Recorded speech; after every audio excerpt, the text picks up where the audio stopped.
पन्ना करना बिल्कुल अच्छा नहीं लगता था। अरे बाप रे बाप। हाँ, क्योंकि जब हम हिंदुवादी विचारों में रहते थे तो हमें ये सब करना पड़ता था। संविधान में बाबा साहब ने हमें ये सब तो कुछ अधिकार है दिया। ही, सारे अधिकार हमें दिया कि बराबर है, हम भी सर की तरफ बैठ सकते हैं खाट के। कुर्बान हम पे किया, माता रमाबाई ने अपने 4-4 बच्चों की कुर्बानी हमें दी जी। आज जो है, आज हम अपने घर में जो भी कुछ जितना भी कुछ देखते हैं सब कुछ उस पर बाबा साहब और माता रमाबाई का पूरा कुर्बानी का सहयोग। तालियों से स्वागत कीजिए। कितनी क्यूट है नहीं?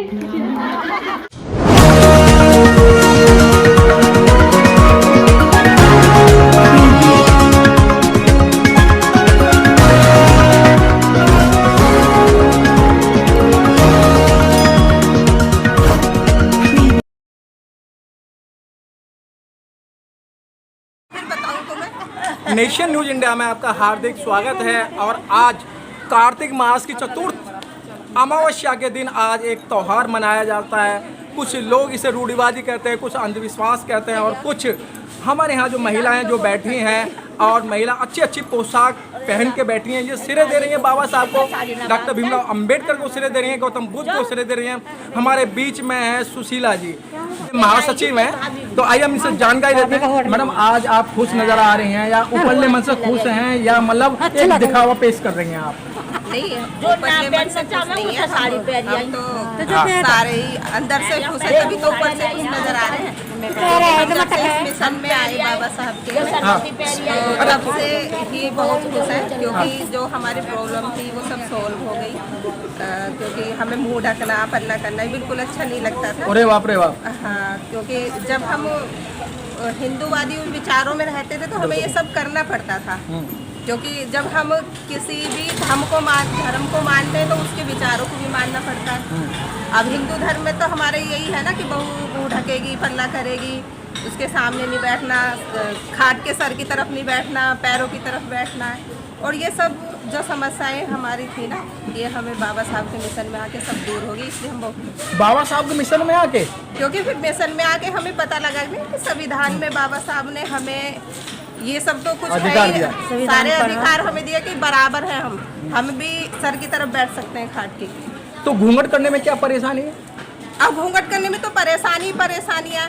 जब एक लड़की 20 साल 25 साल की शादी होती है, तब तक वो ऐसे ओपनली रहती है और एकदम उसे ऐसे पर्दे में बांध दिया जाए तो क्या परेशानी नहीं होगी? आप एक दिन करके देखना, फिर पता लग जाएगा। तो सुशीला जी, आपने बहुत अच्छी बात कही कि एक जो ये प्रथा पहले से चली आ रही है, रूढ़िवादी प्रथा, जिसे घूंघट प्रथा कहते हैं। घूंघट की बात करें तो अधिकतर घूंघट तो वही लोग करते हैं जो क्रिमिनल होते हैं। जब गली में से निकलेंगे तो घूंघट करके ही निकलेंगे कि हाँ ये महिला बहुत खतरनाक है, अपने मुंह को बचाने के लिए। या दूसरा करेंगे जब आदमी मरता है या महिला या वो जाते हैं शमशान घाट ले जाते हैं, पूरा मुंह ढक के ले जाते हैं उसको। तो ये घूंघट प्रथा बहुत गलत चीज़ है। आपने बहुत अच्छी बात बताई और इन सब चीज़ों से छुटकारा पाना चाहिए।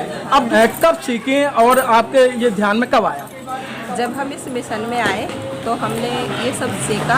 और गाली, मैंने भंते के राहुल है, उनसे गाली का महत्व सीखा कि गाली जब हम एक दूसरे को देते हैं तो वो सबसे पहले तो हमारे मुंह में आती है जी, इसलिए वो सबसे पहले हमें लगती है। तो इसलिए हमें कभी गाली नहीं देनी चाहिए किसी को। अच्छा सुशीला जी, आज ये बताइएगा कि आज का जो हिंदू रीति रिवाज के अनुसार जो व्रत रखा जाता है, इस व्रत का कितना महत्व है और इससे क्या लाभ है? देखो, इस व्रत का तो कोई महत्व भी नहीं है, और जिस चीज़ का कोई महत्व भी नहीं होता तो उसमें लाभ होने का तो कोई पर्सन ही नहीं होता। और जैसे लोग कहते हैं कि करवा का व्रत इसलिए किया जाता है कि लंबी आयु के लिए, तो मेरा ऐसा कोई मानना नहीं है। क्योंकि व्रत करते हुए भी मैंने बहुत लेडीज़ों को विधवा होते हुए भी देखा है। और मैं ये मानती हूँ कि हमारे जो भी रक्षा करेगा वो हमारा संविधान करेगा, ना कि कोई भी व्रत, चाहे वो करवा चौथ का हो, चाहे वो किसी भी फेस्टिवल का व्रत हो। सुशीला जी, आप एक आज की संस्कृति है जो हिंदूवादी संस्कृति, वो आप चैलेंज कर रही हैं। आप कह रही हैं कि जो भी कुछ भला होगा वो अम्बेडकर करेंगे, तो आज व्रत रखने से कोई फायदा नहीं है? नहीं, बिल्कुल भी कोई फायदा नहीं है। अगर जिसको व्रत करने से कोई फायदा होता हो तो मेरे पास आता है। मतलब आप ये भी चैलेंज करिए मेरे पास आ जाए। हाँ, किसी को भी ऐसा लगे कि मेरे पति तो डॉक्टर ने डेथ घोषित कर दिया था और मैंने व्रत किया और उसके बाद वो जिंदा हो गया, तो वो हमारे पास आए। अगर इन चीज़ों में कुछ वो होगा तो अगर कोई अच्छी चीज़ होगी तो शायद हम लोग भी अपनाएं। पहले तो आप ही लोग करते थे, व्रत वगैरह करते थे, लेकिन आपने मिशन में, आपने बोला ना मिशन में आके हमने छोड़ा।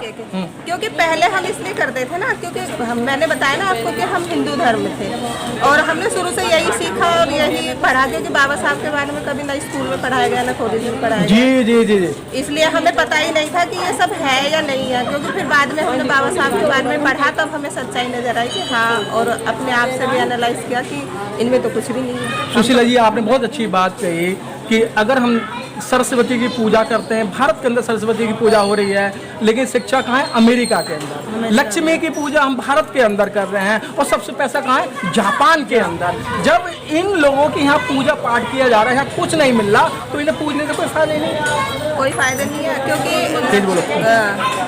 हम सरस्वती की पूजा तो कर रहे हैं, लेकिन हम कभी यही नहीं देखते कि सरस्वती के पास कितनी डिग्रियाँ हैं। अरे बाप रे बाप।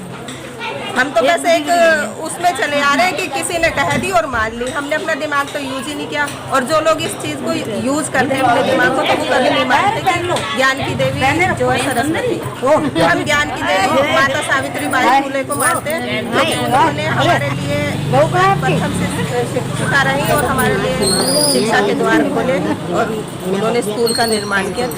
उसी के कारण आज हम पढ़े लिखे और आज हम ये समझ पाए हैं कि हमें करवा चौथ नहीं सबको जय भीम। सुशीला जी, अगर आप कोई महिलाओं को संदेश देना चाहती हैं तो उस संदेश को आप किस तरीके से महिलाओं को समझाओगे? देखो, संदेश तो हमारा हर शनिवार को हमारा जो बाबा साहब का मिशन का प्रोग्राम हर शनिवार को चलता है और समझा भी रहे हैं। तो मैं तो यही कहूँगी कि हर कोई शनिवार को डॉक्टर भीमराव अम्बेडकर पार्क में आए और तब वहीं पर हमारा सब प्रचार प्रसार होता है और सब सुने और सभी मेरी तरह सभी अपना भला करें। आइए, हमारे बीच में एक महिला और भी है, देखो कितनी खुश नजर आ रही हैं और मुस्कुरा रही हैं। हमेशा इनका मुस्कुराता हुआ चेहरा सभी को अच्छा लगता है और आज इंतजाम भी अच्छे ढंग से करें। पिंकी जी, आपका नेशनल इंडिया में आपका हार्दिक स्वागत है। Thank you. और पिंकी जी, आज ये खुशी होने का माहौल क्या है आपका? हमारी खुशी बाबा साहब की बदौलत है। बाबा साहब की बदौलत है। हाँ जी, आज बाबा साहब ना होते तो हम आज़ाद ना होते। अच्छा, बाबा साहब ने ऐसा क्या दे दिया आपको कि हर समय बाबा साहब, डॉक्टर अम्बेडकर, रमाबाई, क्या ऐसा आपको दे दिया? बाबा साहब ने हमें, सबसे पहली बात तो बाबा साहब का संविधान है जो हमें आज़ाद करता है जी। दूसरी बात, बाबा साहब ने हमारे लिए बहुत कुर्बानियाँ दी। कुर्बानी दी? हाँ जी, अपना सब कुछ कुर्बान हम पे किया। माता रमाबाई ने अपने 4-4 बच्चों की कुर्बानी हमें दी जी। आज जो है, आज हम अपने घर में जो भी कुछ, जितना भी कुछ देखते हैं सब कुछ उस पर बाबा साहब और माता रमाबाई का पूरा कुर्बानी का सहयोग। अच्छा पिंकी जी, जो बाबा साहब ने कुर्बानी दी है, रमाबाई ने जो कुर्बानी दी, एक कोई ऐसी घटना बताओ जिस घटना को इस मीडिया के माध्यम से सुनकर महिलाओं के अंदर इस तरीके से एक जागृति पैदा हो। घटना तो ये है कि देखो, सबसे पहले तो ये महिलाएं आज़ाद नहीं थी बिल्कुल भी। पहले बहुत अच्छे अत्याचार होते थे महिलाओं के साथ, कोई नहीं समझता था, पैर की जूती माना जाता था। जब से बाबा साहब का संविधान आया है, जब से हमें आज़ादी मिली है, पुरुषों की बराबरी मिली है, वरना तो हमारी कोई इज्जत नहीं थी।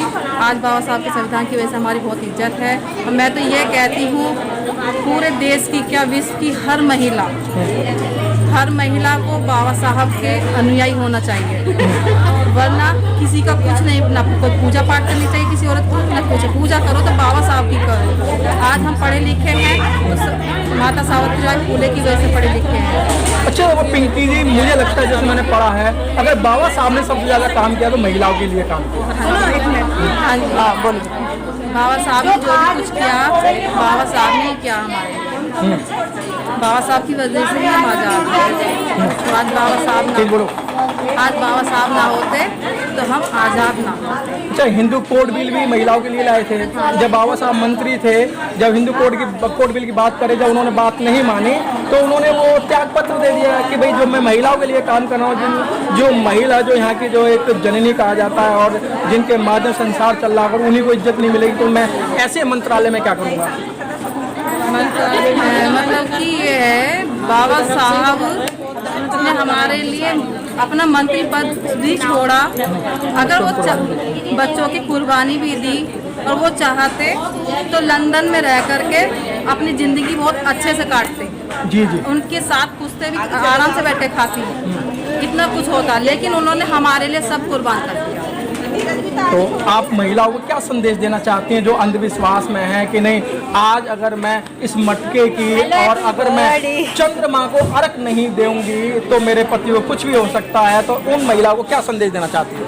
सबसे पहले तो महिलाएं जब बच्चा कोई खेलता है या रोता है, मतलब उसके पास उसको चंदा मामा कहते, बाबू देख चंदा मामा, साल के 364 साल के लिए चंदा मामा बनाती है और एक साल 65 में बनते कहती है पति बना करके चलनी में देखती है वो।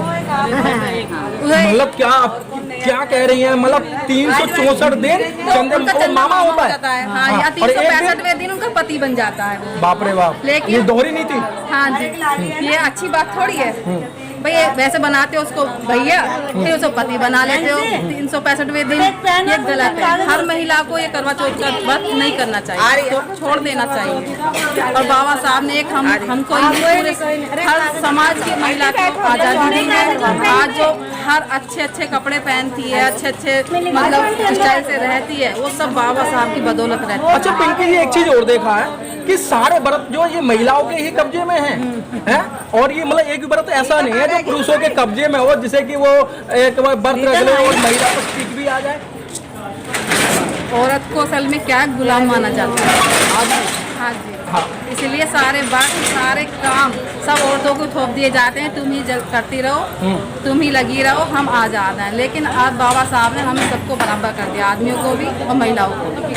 इसीलिए अब हम ऐसा कुछ नहीं करते, हम आज़ाद हैं, ना कोई बात करते हैं, ना कोई पूजा पाठ करते हैं, अपने बाबा साहब के मिशन में।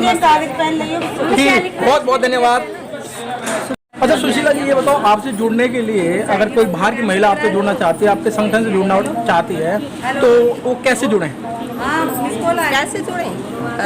उसके लिए तो कुछ नहीं करना, क्योंकि हमारी जो संस्था है हमने अपना बैनर भी लगवाया हुआ है और सब उस पर सब फ़ोन नंबर है, वो हमारे फ़ोन करें। एक बार फ़ोन नंबर बता दो चैनल के माध्यम से।